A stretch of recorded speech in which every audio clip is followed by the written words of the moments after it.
உளுந்தூர்பேட்டை அருகே சென்னைக்கு செல்லும் நெடுஞ்சாலையில் திடீரென நின்றது சிறப்பு டிஜிபி ராஜேஷ்தாஸின் கார். அதில் இருந்து குதித்து ஓடினார் அந்த பெண் IPS அதிகாரி. அங்கு நின்று கொண்டிருந்த காவல் உயர் அதிகாரி ஒருவரிடம் கார் சாவி தருமாறு வாங்கிக் கொண்டு அங்கிருந்து புறப்பட்டுச் சென்று விட்டார்.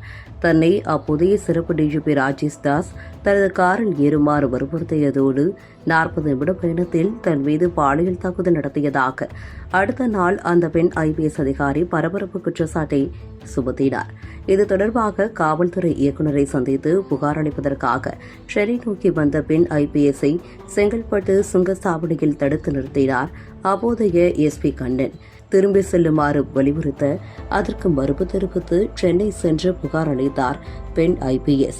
இந்த வழக்கை தாமாக முன்வந்து விசாரித்த சென்னை உயர்நீதிமன்றம் இது ஒரு அதிர்ச்சிகரமான அரக்கத்தனமான செயல் என விவரித்தது.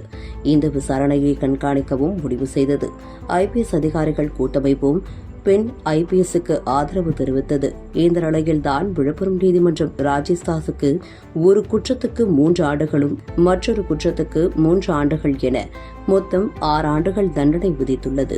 இதனை ஏக காலத்தில் அனுபவிக்க வேண்டும் என கூறியதால் 3 ஆண்டுகள் மட்டுமே தண்டனை வழங்கப்படும். அதே நேரம் அடுத்த சில மணி நேரங்களில் ராஜேஷ்தாஸுக்கு முன்ஜாமீன் கிடைத்துவிட்டது.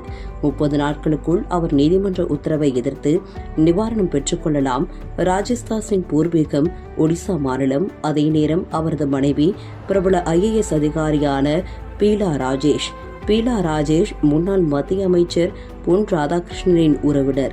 அதேபோல் பீலா ராஜேஷின் தாயார் ராணி காங்கிரஸ் கட்சியை சேர்ந்தவர். காங்கிரஸ் சார்பில் ஸ்ரீவைகுண்டம், சாத்தான்குளம் தொகுதிகளில் போட்டியிட்டு தோல்வியடைந்தனர்.